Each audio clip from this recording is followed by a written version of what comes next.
Isang magandang araw, magandang buhay, magandang gising mga kasambuhay at mga kaparokya.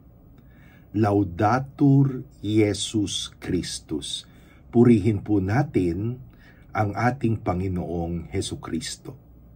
Ako po si Father Domi Guzman ng Society of St. Paul All for the Gospel, Kura Paroko ng Our Lady of Sorrows Parish, 2130 FB Harrison, Pasay.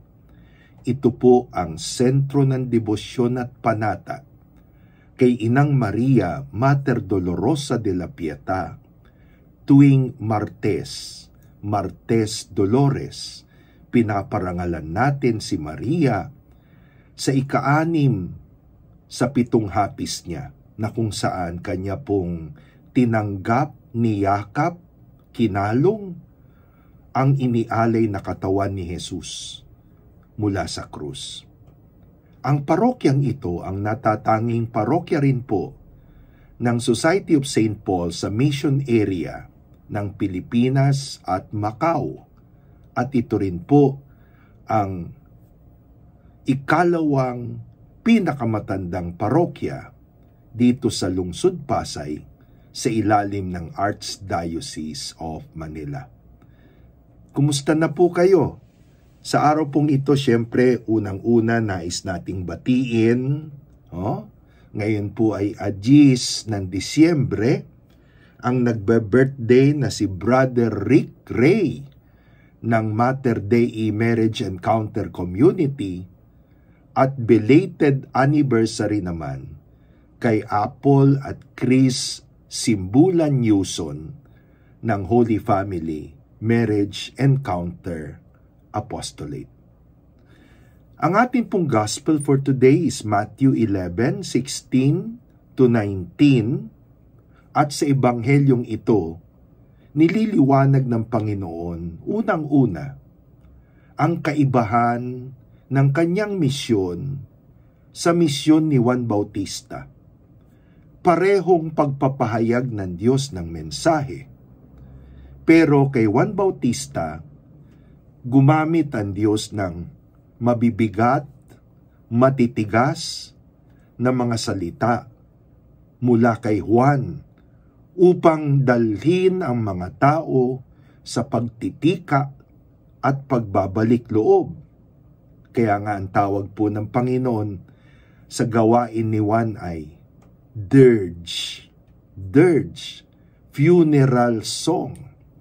Ang Panginoon naman dumating with all the consoling words, mercy, forgiveness, going with people sa iba't ibang mga antas ng lipunan. So it was a joyful dance. Both ways, nagpapahayag po ng mensahe ng Panginoon at pwedeng ang Panginoon kuminsan ay tulad ni Juan Bautista ang approach, mabigat, pwedeng many times din, compassionate and gentle, tulad na naging pamamaraan ng Panginoong Hesus. Ang crucial ay paano tanggapin ng tao. Kaya nga po, alam nyo, to deal with humanity was a great challenge. It was an act of humility para sa Panginoong Hesus, who had to deal with various moods, at temperaments ng tao. Pwede tayong maging childlike, mature, tinatanggap natin ng buong buo, kababaang loob, teachability, ang pamamaraan ng Diyos. Or pwede rin naman na tayo po ay childish, immature, matigas, may kanya-kanyang isip, pabago-bago din ang isip. Yung inability ng mga Hudyo, nagpakita po ng kanilang childishness at yung kanilang immaturity. Kaya nga po siguro, sa atin pong patuloy na pagtahak sa Adbyento, patungo ng Pasko, ang biyaya na dapat nating hingin ay yung pagiging open, pagiging bukas sa pamamaraan ng Diyos. Oh, bukas tayo whether God will use pleasant or unpleasant ways, whether God will use a dirge or a joyful song. Bukas din tayo sa mga tao, no? Iba-iba ang kanilang attitudes, preferences, pabago-bago. Advent and Christmas is a reminder for us of the great virtue of pagiging bukas. Bukas sa Diyos, bukas din sa realidad ng tao.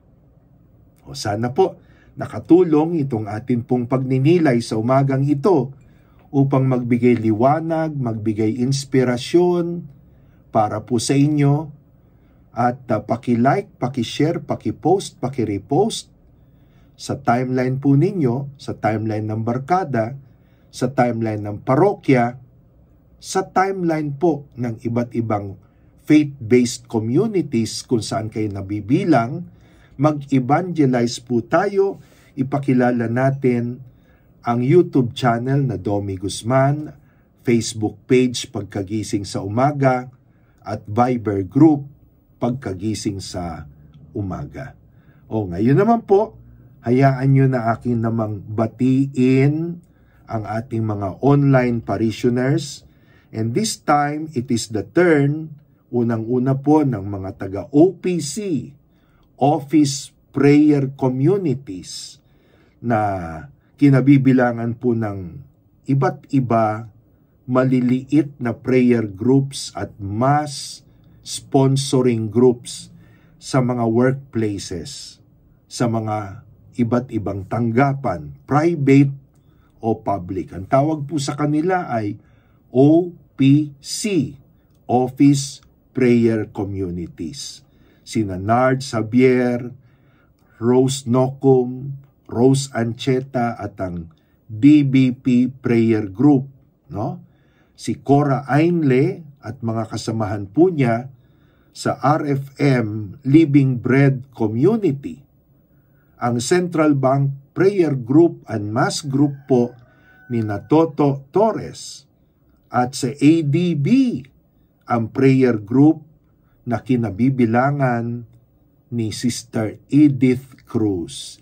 Sister Edith, kumusta ka na? Tagal na tayo hindi nagkikita, no? Sana mag-normalize na ang ating mga arrangements sa work situations po natin. Binabati ko rin po ang head office ng Metro Bank na kung saan in a few hours ako po ay magmimisa online. Ayan. O ngayon po, tayo ay manalangin. Unang-una, hingin natin ang pagpapala ng awa ng Diyos. Father of mercies, Father of Jesus, in the name of Jesus, the King of mercy, and through the powerful intercession of the sorrowful, the Immaculate Heart of Mary, Mother of Mercy, and of Saint Therese, our spiritual sister in the art of consecration, we ask, O Father of mercy, pour forth unto us your merciful love, many times rejected by others, so that in our littleness and darkness today, we may console you. And to spend the day well, dear sweet Mother Mary, keep your holy hand upon me. Guard my mind, my heart, my senses, that I may never commit sin. Sanctify my thoughts, affections, words, and actions, that I may please you and your Jesus my God, and reach heaven with you, Jesus and Mary.